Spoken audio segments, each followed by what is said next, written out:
ദൈവത്തിന്റെ ഏറ്റവും പ്രിയമുള്ളവരെ, അവിടുത്തെ സമാധാനം ഞാൻ ആശംസിക്കുന്നു. ഇന്ന് കർത്താവ് നമുക്ക് നൽകുന്ന ദൂത് റോമ 9:6. ദൈവത്തിന്റെ വചനം ഒരിക്കലും പരാജയപ്പെട്ടിട്ടില്ല.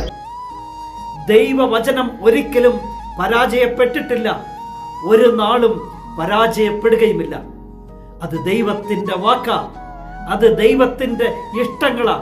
അതുകൊണ്ട് ദൈവവചനം ഒരിക്കലും പരാജയപ്പെടുകയില്ല. ആകാശവും ഭൂമിയും കടന്നു പോയേക്കാം, എന്നാലും ദൈവത്തിന്റെ വചനത്തിന് ഒരു മാറ്റവും സംഭവിക്കുകയില്ല.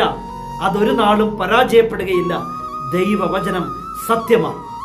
ആ വചനം വിശ്വസിച്ചു പോയവർ സൗഖ്യമായി മാറി, അവർക്ക് പുതുജീവൻ ഉണ്ടായി. ഇല്ലായ്മയിൽ നിന്നും ഒരൊറ്റ വചനത്തിലൂടെ ദൈവം സർവ്വതും സൃഷ്ടിച്ചു. എങ്കിൽ ഇന്ന് ഈ ദൂത് കേൾക്കുന്ന എൻ്റെ പ്രിയമുള്ളവരെ, ജീവിതം ഒരുപക്ഷെ ഒന്നുമില്ലായ്മയിലൂടെ തന്നെയാകാം കടന്നു പോകുന്നത്. പല പ്രതിസന്ധികളുമായിരിക്കാം കണ്ണിന്റെയും ജീവിതത്തിന്റെയും മുന്നിൽ.